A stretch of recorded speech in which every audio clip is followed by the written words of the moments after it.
Inque was found crying by a puddle of what looked to be blood and water. She was surrounded by ruins. A building seemed to have collapsed around her as she sat there sobbing her eyes out. Before her lay a woman's body. The body was strewn in a way that indicated that she was dead. A closer look at the body tells that the head of the woman was missing, possibly destroyed by the falling building. It pulled out into the puddle just before Inque. A busted water pipe from somewhere was mixing water with the blood, creating a larger pool to the gruesome scene. She was found this way, left alone to cry over her mother's body as it lay at her feet, bleeding.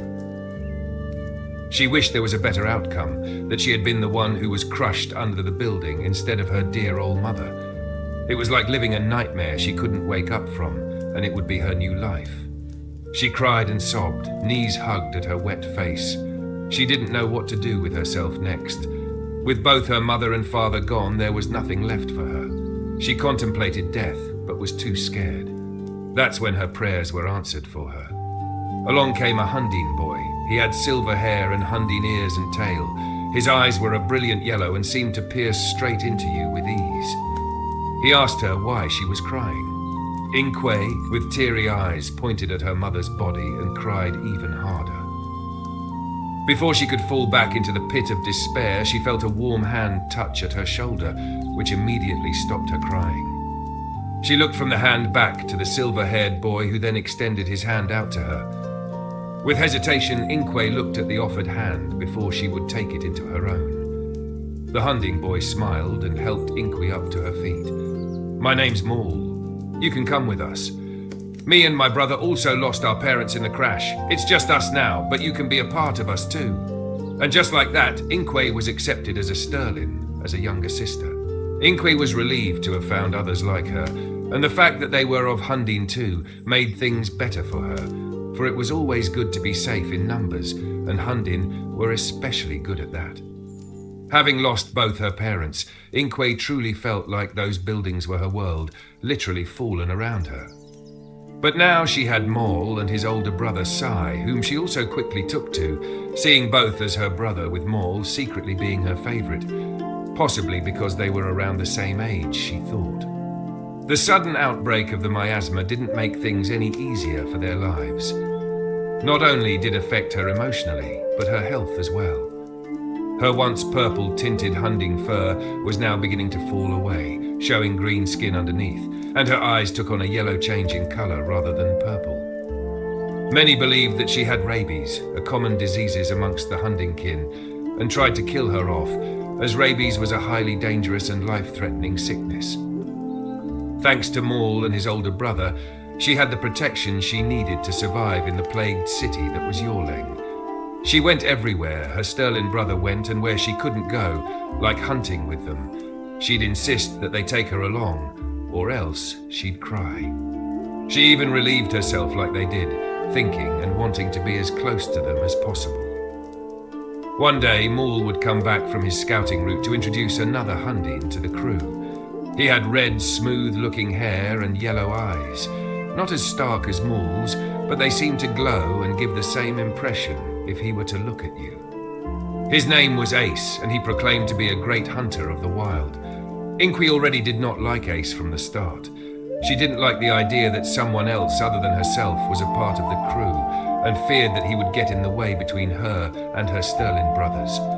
She would tell him this on the same day of meeting him.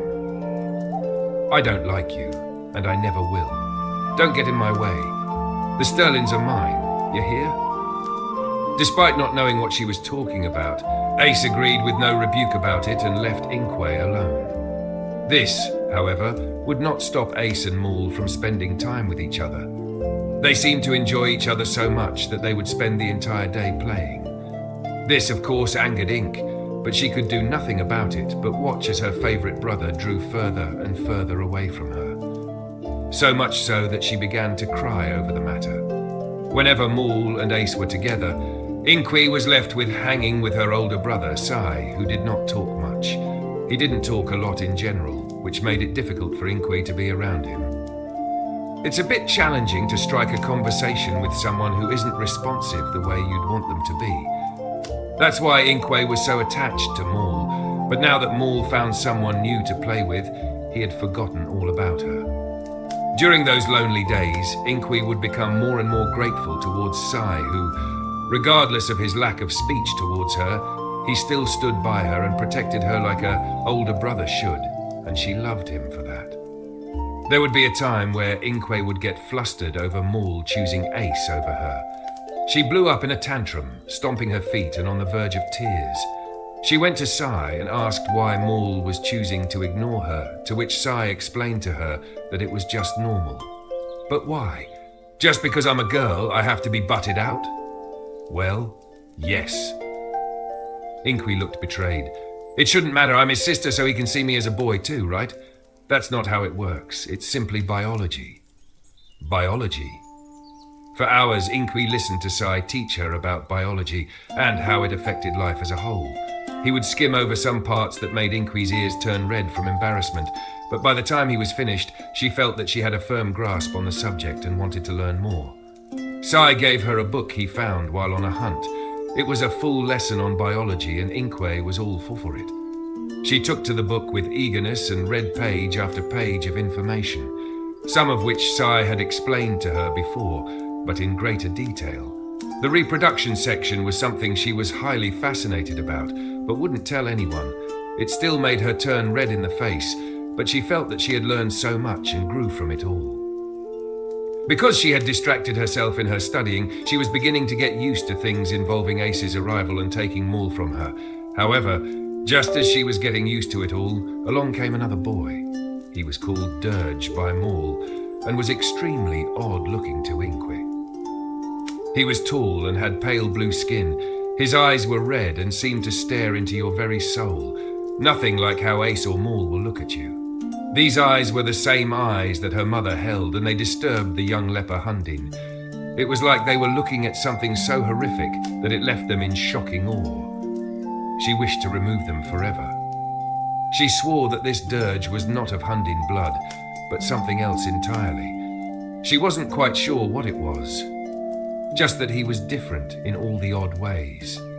And just like with Ace, she would confront Dirge on how he looked at people.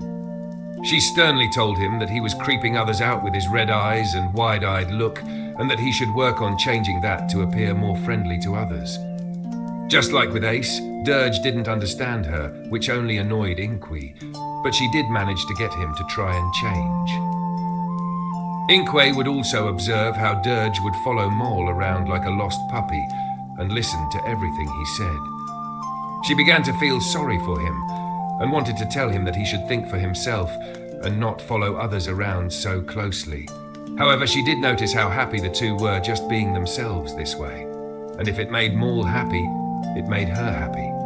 But Maul would soon lose his joy when he one day arrived back home from a hunting trip without his older brother. Immediately, Inque felt that something was wrong. Something happened to Sai, and Maul was too shocked to tell anyone. With sunken eyes, Maul slumped straight to his room and shut the door. He wouldn't come out for days, not even to eat with the crew. It saddened Inque to see Maul in such a state. He was even beginning to talk to someone or something that wasn't there in the room with him, which greatly worried her over his mentality. Whatever happened to Sai, he wasn't coming back, and Maul was in the throes of grief over the loss of his older brother, his lasting family of the Sterlins. But he wasn't alone, for he also had his crew who were also part of the Sterlin family, according to him. Someone had to remind him of such, but Inque couldn't bring herself to see his face. Unknowingly, it would take the effort of Dirge of all people to bring Maul back to life, and he succeeded. Maul slowly began to leave his room and get back with the crew, much to the relief of Inque, who just wanted to see him happy. Once he left the room, she ran over to him and hugged him tightly. "Welcome back,"